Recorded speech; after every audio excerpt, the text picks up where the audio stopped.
Welcome back to my channel Divya Mahendra. ఇదేంటంటే గృహప్రవేశం అయిన రోజు సెకండ్ డే అనమాట.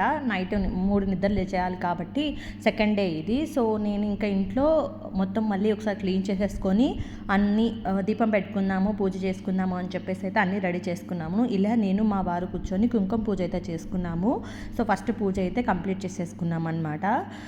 సో చిన్న చిన్న సర్దుకోవాల్సినవి ఉంటే అవన్నీ అత్తయ్య కొంచెం సర్దుతూ ఉన్నారు. సో ఇదే మా పూజ గది. సో ఎలా ఉందో కమెంట్ బాక్స్లో కమెంట్ చేయండి.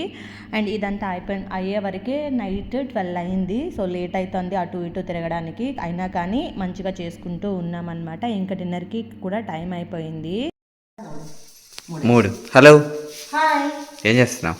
కొత్త ఇంట్లో దోశ బయట చేసిన దోశ, దోశ బ్యాటర్, బయట చేసిన దోశ బ్యాటర్తో దోశలు వేస్తున్నా. అందుకే ఇంత తునకా తునకా తునకా వస్తున్నాయి. అది ఒక్కటే అలా వచ్చింది, మిగతా బాగానే వచ్చినట్టు. అయితే బాగానే వచ్చాయి, బట్ బేసిక్గా నాకు ఓపిక లేదు. అలిసిపోయాను మావిడ.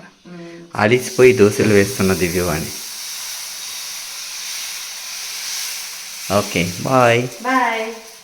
అవును, ఇంతకీ మా గృహప్రవేశం వీడియోస్ మీరు చూసారా? చూస్తే కనుక మీకు ఎలా అనిపించిందో అనేది నాకు కామెంట్ బాక్స్లో కమెంట్ చేయండి. సో ఇంకా మంచి మంచి వీడియోస్ మీ ముందుకు తీసుకురావడానికి ట్రై చేస్తాను. రెగ్యులర్గా కంటెంట్ పోస్ట్ చేయడానికి అవ్వడం లేదు, కానీ మోస్ట్లీ ఇంక నుంచి రెగ్యులర్గా పోస్ట్ చేద్దామని అయితే ట్రై చేస్తూ ఉన్నాను. సో పూజ అయిపోయిన తర్వాత ఇంకా డిన్నర్ చేసేసి అయితే పడుకున్నాము. ఈ వీడియోకి అయితే ఇంతే.